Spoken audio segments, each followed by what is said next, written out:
pretty safe, especially since you talk to a guy and stuff.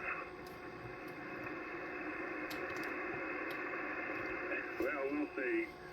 It's supposed to show up in Texas on Thursday.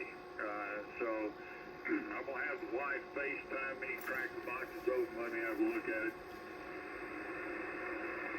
Well, you know, you can tell a lot about a guy if you look at his QRZ page, too.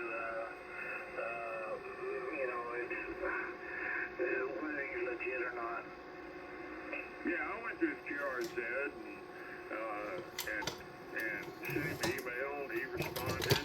Matter of fact, I sent him an email, told him I was interested, and he picked up the phone and called me because all my contact info is in my email. Anyway, and seemed like a straight-up guy, but you know, you never know.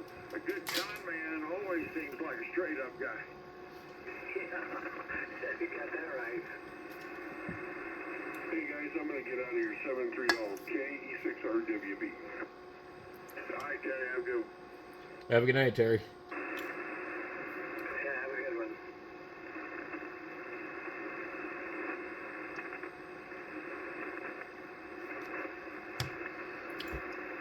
I don't know, you know, the guy sent me like 20 pictures of the radio. Still in the ASIM box, the ASIM packaging. You know, the bag, the plastic bag around it had Yaesu on it. A couple of the, you know, the accessory bags with a hand mic and all that other stuff. They weren't even open yet. So if he sent me pictures of what I'm, you know, what he sold me, I should be okay. But you know, all I've seen is pictures so far.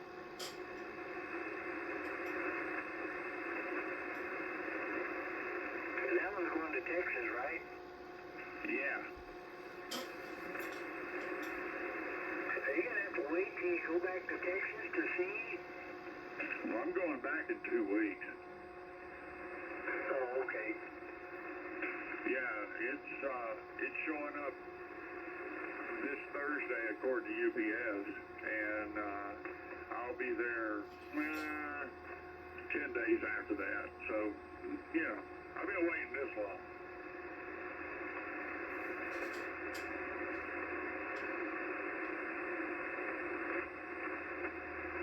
Well, I can't wait for you to get on the air with it. I'm kind of looking forward to it.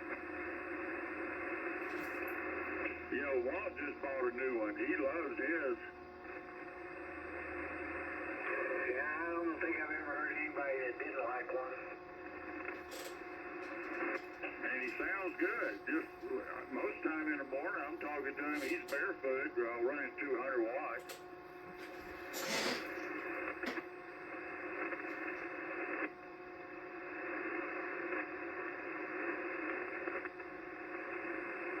The phone's ringing. Be right back.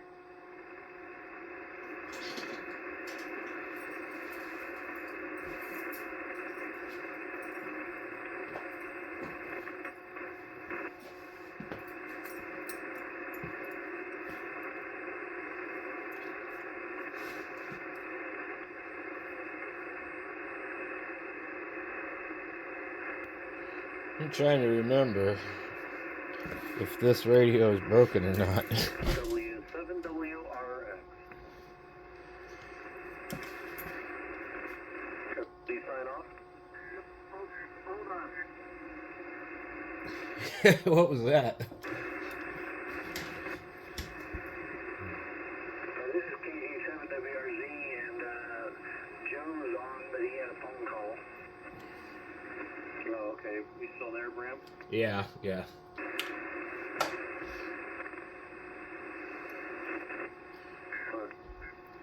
Sorry to get C signed. What's new and exciting? Oh, there you are. Nothing, just hanging around with Mike. He's sitting over here on his phone. Oh, Mike's over there? Give him a kick for me. Yeah, you want to talk to him here? I don't think I've ever talked to Mike on the radio. I better turn on the amplifier. This is a royal event. Hold on. Let me get the amplifier on. Hi, Clark. This is Dick. I had feedback from all the receivers I had on. All right. Hey, what's up? K7B. Hold on, let me see if I got this thing tuned up. Well, you sound good. Well, yeah, it just might not be on the right spot on the tuner. Anyway, I don't think I've ever talked to you on the radio, Mike. KG7HVR. I forgot to use my call sign. We get really lazy on here. Yeah, well, I haven't been on the air all that much lately. I had a problem with the house. Got destroyed about 10 years ago, and I took the tower down. I just never put it back up again. But I get on my friend's remote base up in Overguard once in a while. I just haven't done it in a while.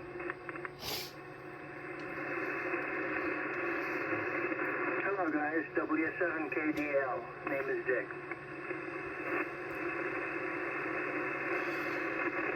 Hey, good evening, Dick. W7KDL. This is Kilo Whiskey 7 Victor. Name is Mike.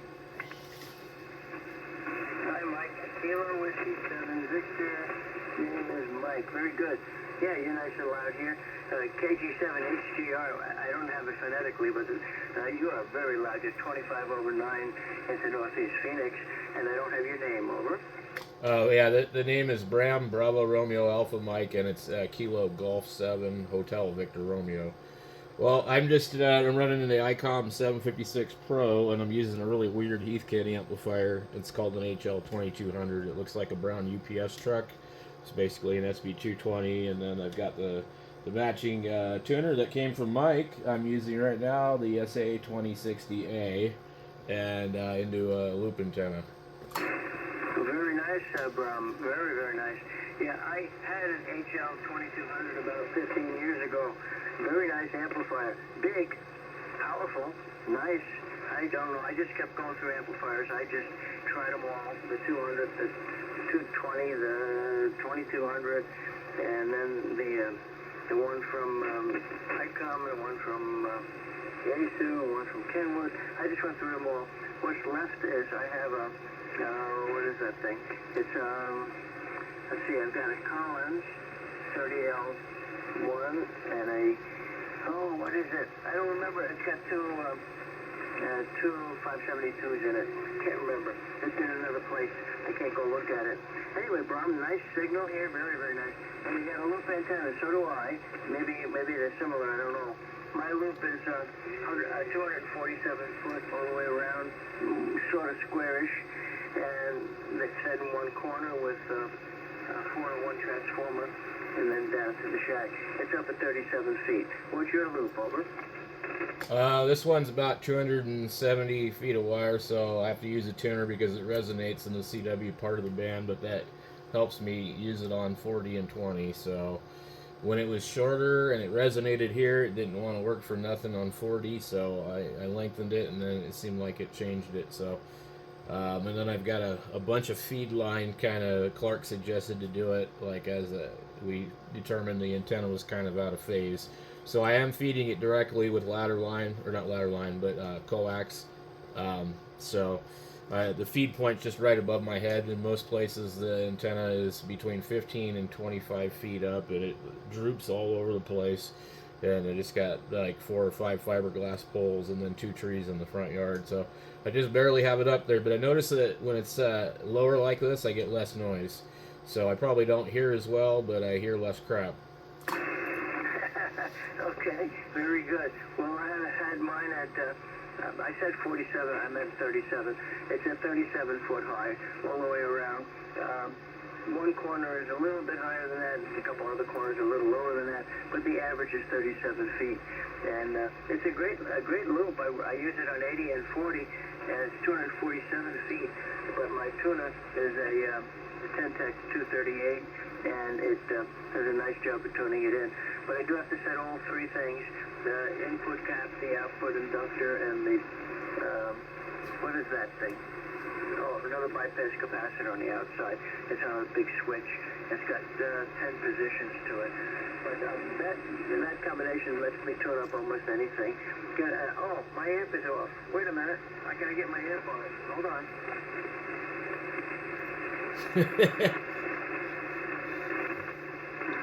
let's try that. Now I got the amp on. I was only running 50 watts. Now I'm running 500 watts. You probably don't notice the difference. Go ahead. Well, you're a little bit under 5.9, and then you went to about almost 20 over. I've actually got a 10-tech Centurion over here, and I also have a 10-tech. Geez, what the hell is the radio? It drifts like crazy. Corsair too. And then one of the guys that was just on here, he wasn't on it, but he has one, and Clark has had a bunch of them, and fiddled around with the Omni. I forget which Omni it was. Oh, yeah, yeah, I'm all right, but oh my, 10-techs. Aren't they? Yeah, a bunch of 10-techs. I just have the Corsair and the Centurion amplifier, and I'm just not using it. It's actually right next to my Heathkit. Oh, okay. Well, I do have a really nice 10-tech I like. It's a, I can't hardly see it. There it is. 10-tech Eagle 599. That is one nice little beautiful 100-watt. It really works well. It's my backup rig, and I don't need to back it up or the main rig very often, so I don't use it a lot, but I'm not going to get rid of it. It's a great little rig, and good for portable operation as well, because you can just pick it up and run away with it and put it on a 12-volt battery. I like it a lot. Okay, well, listen, I don't want to command the frequency with anybody. I just wanted to get to know you, Bram, and thank you for all your information. I'm running the Kenwood TS890 into a Tokyo high-power amplifier, about 500 watts peak output. So that's what's going on here, and let's hear what everybody else is doing. Clark and Mike, is anybody else there too? This is W7KDL, Dick. K1SAZ in Sedona. Your sound is wonderful. Of course, I like this new stuff because I'm a knucklehead, and I'm talking on Lux out of a ICOM 7610 right now on an OCF dipole. But man, you're sounding wonderful. Oh, thank you. I got Sedona. Did you say your name was Ken? Over. No, name is Joe. Juliet Oscar Echo. Okay, I wrote it down, Joe. Very nice. Well, you got a nice signal here. You're 5 and 9 down here in Northeast Phoenix. And give me the whole call. I couldn't write fast enough. I got K1. Go ahead. Kilo 1, Sierra Alpha Zulu. Got it. K1SAZ. Very nice. You got to be nice to me because I'm 81 and I can't move the brain too fast. So the pen and the brain take a little longer than usual. Thank you for the information there, Joe. And I'll listen. Hey, no problem. I'm only 67. I can't get it from my ear to a piece of paper to save my life. Well, you started early.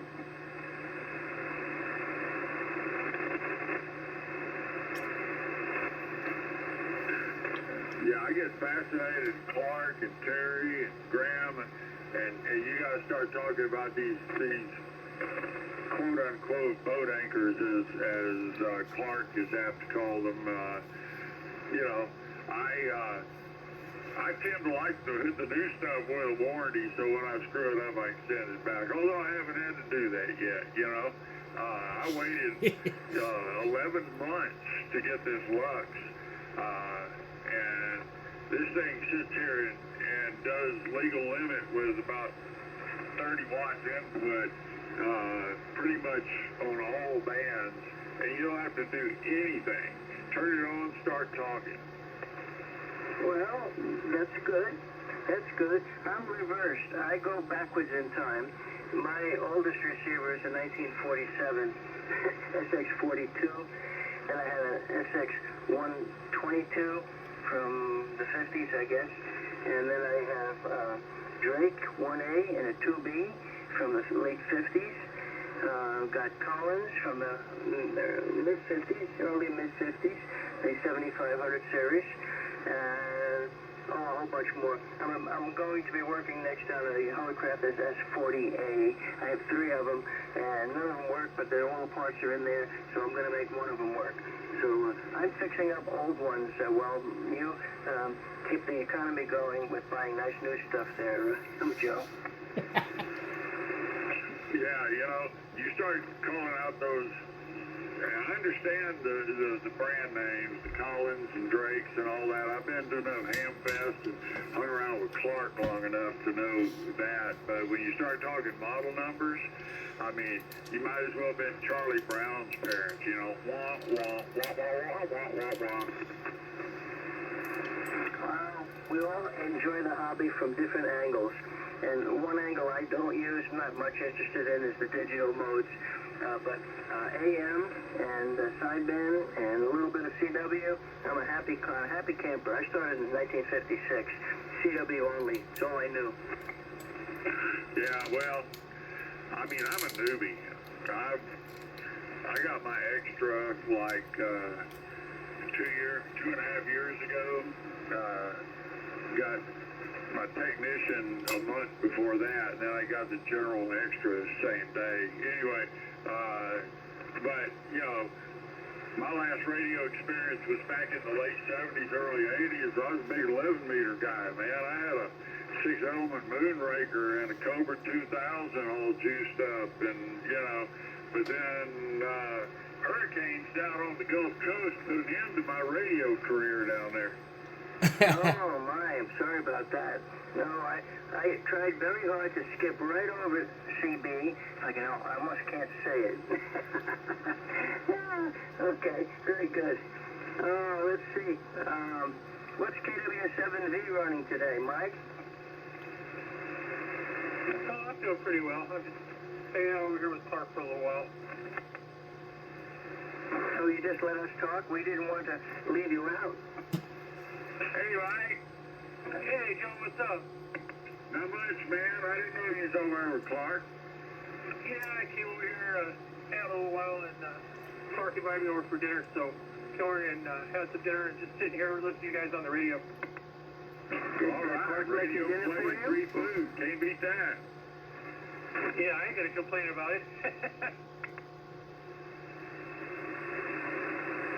So yeah, Anyway, I'm over here running when the you Gold guys Dust came Collective over, Clark. we went to the Hamfest.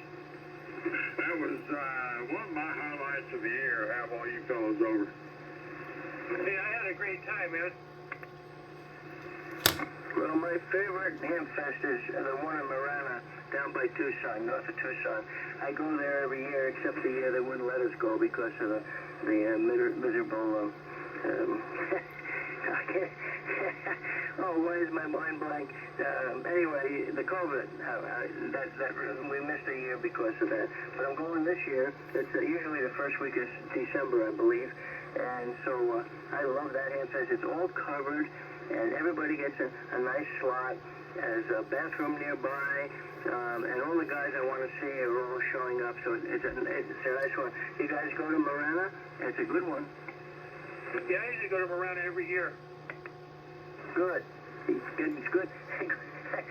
Lots of stuff to see and lots of people to see again. Yeah, that sounds great, man. And Joe, I'm supposed to. I gotta hop into press conference the next couple of days, so if you're gonna be around there. Oh, yeah? I'm, the only thing I have on my calendar is, Gary, has got a car show in Flag on Saturday morning. When exactly are you coming to Preston? So I haven't decided exactly yet, but they'll probably be, I'm thinking about going up Thursday and coming back on Friday. All right, well, let me know. I don't have any plans to go over there, but I certainly can, and we can certainly rustle up a bunch of hams over there. Ed, Bill, and John, of course. Sure. When it gets firmed up, just let me know. Yeah, I'm gonna give John a call tomorrow and see what he's got going on, and then I'll figure out exactly when I'm gonna go. So, I thought about going, but it's gotta be sometime between tomorrow and Friday, because Thursday, because whatever I do, I've got to go about 50 miles past there and bring something back here, and I have to have it back here on Friday for sure. Oh, no, man. Well, Clark's got all my info. Just let me know when you're going to be over there. I hadn't been over there in a week or so. Yeah, be fun to catch up. Hey, Joe, did you go to K7POF's estate sale that he had up there in Sedona? Not this Saturday that just passed, but the previous Saturday. I was up there and saw him, and I got myself an AT1. Yeah, that's a transmitter piece kit. And 1936 homemade amplifier, all built on masonite. So I had fun there, though. I had a lot of fun with K7POF. I did not know about that. I should pay closer attention to that. Yeah, but there were a fair amount of people who showed up, and he had a lot of equipment. And they sold, I don't know, a third or so of what he had. He still got a bunch more. And I might take him up on another piece that I saw that I liked. I'm just a sucker for old stuff that I can put back together again, or maybe just touch it up. I like them to look nice, and I don't mind working on them. Copy that. Well, I'm kind of your exact opposite, man. I like the new and shiny stuff with a warranty that's as easy to operate as possible. Forgive me, man. You know, it's the old dog, new tricks kind of thing. Pardon me. I do like to do all the fancy network stuff and remote. When I'm in Texas, I remote to this station all the time and talk to everybody like I'm sitting here in the shack. And I'm gonna set the Texas station up the same way. But I'm kind of on the opposite end of the spectrum. You know, I need new shiny stuff to make all that happen. No, I polish it, and I don't care if I have a warranty. Matter of fact, the only warranty I have is on this Kenwood TS890. Everything else has long since passed its warranty, but I don't care. I'll fix it myself if it needs it. No, well, I'll reserve that. I can't fix the Kenwood TS890. It's too much really fine the components, the surface mounts, and all of that. That's too much. I can't see that well for tiny parts. So it's got to have bigger parts than that. And I really love it when it has vacuum tubes. Roger that. Well, you know, I've got a nice, a brand new, I mean, it's like 14, 15 months old now, this OM Power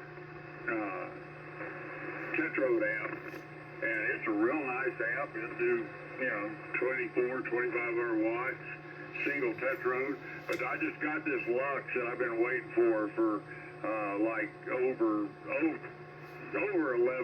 10 months, almost 11 months before I finally got it. But last year, I got a Mercury 3S kit when they were still selling the kits and put it together, and it ran so well. That's what sold me. I said, man, you got to get a Lux. It has the ability for me to remote to it, which the other one didn't. Oh, okay. Well, that's valuable to you. That's good. As you travel around, I just prefer to operate from home. I used to have mobiles. I still have a few mobile rigs, but they're not in my cars. I was changing cars too frequently, especially when I had my business. Every 2 to 4 years, I would release a new one. Toyotas, all the time Toyotas. I've been with Toyota since 2001. Must have bought or leased about 5 or 6 of them over that period of time. I love their service, and they treat me really terrific. No, they're not too cheap, but they really make nice cars. We're going to see what they come up with in the next few years. They're all vying for the right spot to have electrical or gas, or no, hardly anybody's putting gas engine stuff out anymore, but they have, what's the name of the gas? Well, the other gas, it reminds me of fluorine, but it's not fluorine. But anyway, it's a lot of work is being done by Toyota on the new hydrogen. That's what I was trying to think of. Hydrogen vehicles, and they've mastered a really nice engine. It's an amazing engine, but it's still not ready to be put on the market. They have several prototypes running around doing a good job. So we'll wait and see. Meantime, my Toyota minivans, the Siennas, they run beautifully. I got one for my wife and one for me, and we're really happy with those. Comfortable, good with gas mileage, and easy to drive. Even though they're big, you can see very well around them. So that's my favorite. Okay, so let's see. I'm going to stop talking because I'm talking too much. This is W7KDL. Copy that. Well, these guys here on 53 know that I have, in the last 3 years, I bought a Toyota FJ with 232,000 miles on it. It just rolled over 250,000, and it's been parked in the same spot for 3 years now, and it's never left a drop of anything except air conditioning condensate. you know, I got in it earlier this year, drove it 1,200 miles to Texas with 244,000 miles on it. Anyway, and think twice about it. My next vehicle, which I'm hunting for right now, I need a truck for down in Texas, is going to be a Toyota. Either I want a Tacoma, but if I find a Tundra that looks good, then I'm going to get that. Oh, the Tundra is very nice. My son, who lives in Pensacola, Florida, he was here visiting me, and he bought 2 years ago, here, a big Tundra. The biggest engine they had, all the extra luxuries. He came into some money, so he spent an awful lot of it on that Tundra. It is beautiful, and he loves it. He drives it every place for work and for pleasure. He wouldn't do otherwise. He said he really likes that truck. Yeah, well, like I said, I've become a Toyota fan just because I bought one, and the only thing, I put new tires on it. The tires were a little old when I got it, but I drove them for a year before I put new tires on it. But the only thing that's going wrong with it is I had to replace the alternator, and that was, like an hour and a half job in the garage. A real mechanic could have done it in about 30 minutes, but anyway, $100 at O'Reilly's and I'm done. Yes, indeed. Try that with a Mercedes. Roger that. I'm also a BMW owner. I know better than to get under the hood of one of those.